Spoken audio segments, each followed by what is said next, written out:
নমস্কার বন্ধুরা, আজ আমি আপনাদেরকে শুকনো বাঁধাকপির তরকারি রান্না করে দেখাবো। দুটি বড় সাইজের আলু নিয়ে ডুমো ডুমো করে কেটে জলে ভিজিয়ে রেখে দিয়েছি। মশলা নিয়ে নিয়েছি দুখানা পেঁয়াজ কুচি কুচি করে কেটে রেখেছি, 4-5 কোয়া রসুন নিয়ে নিয়েছি, হাফ ইঞ্চি আদা কুচিয়ে নিয়েছি, 1 চামচ গোটা জিরে, 1 চামচ গোটা ধনে, কাঁচা লঙ্কা, 2টো শুকনো লঙ্কা, 2টো তেজপাতা নিয়ে নিয়েছি। গোটা মশলাগুলো আদা জিরে ধনে লঙ্কা এগুলো আমি মিক্সিতে দিয়ে পেস্ট করে নিয়ে রেখে দিয়েছি। কড়াইয়ে জল গরম করতে দিয়ে দিচ্ছি।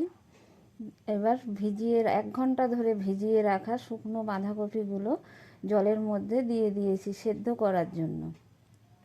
1 চামচ লবণ দিয়ে দিলাম, 1 চামচ হলুদ দিয়ে দিলাম, দিয়ে 5 মিনিট ঢেকে সেদ্ধ করে নিতে হবে।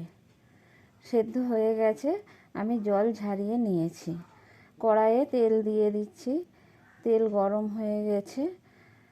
এবার হাফ চামচ গোটা জিরে দিয়ে দিতে হবে ফোড়নে, আর 2টো তেজপাতা দিয়ে দিলাম। দিয়ে ফোড়নটা ভালো করে ভেজে নিয়ে কেটে রাখা আলুগুলো দিয়ে দিতে হবে।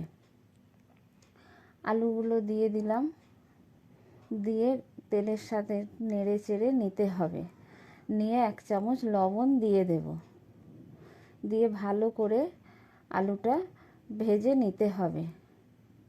যতক্ষণ না ভাজা হয় আলু, ততক্ষণ আমি ভাজতে থাকবো। আলু ভাজা হয়ে গেছে, ওর সাথে কুচনো পেঁয়াজগুলো দিয়ে দিতে হবে। দিয়ে আলুর সাথে খুব ভালো করে পেঁয়াজটা ভেজে নিতে হবে। হাফ চামচ রসুন বাটা দিয়ে দিলাম, দিয়ে রসুনটা আলু পেঁয়াজ একসাথে ভালো করে কষিয়ে নেব। নিয়ে বেটে রাখা মশলাটা দিয়ে দিয়েছি, দিয়ে 1 চামচ হলুদ দিয়ে দিলাম, দিয়ে ভালো করে আবারও কষিয়ে নেব আলুর সাথে।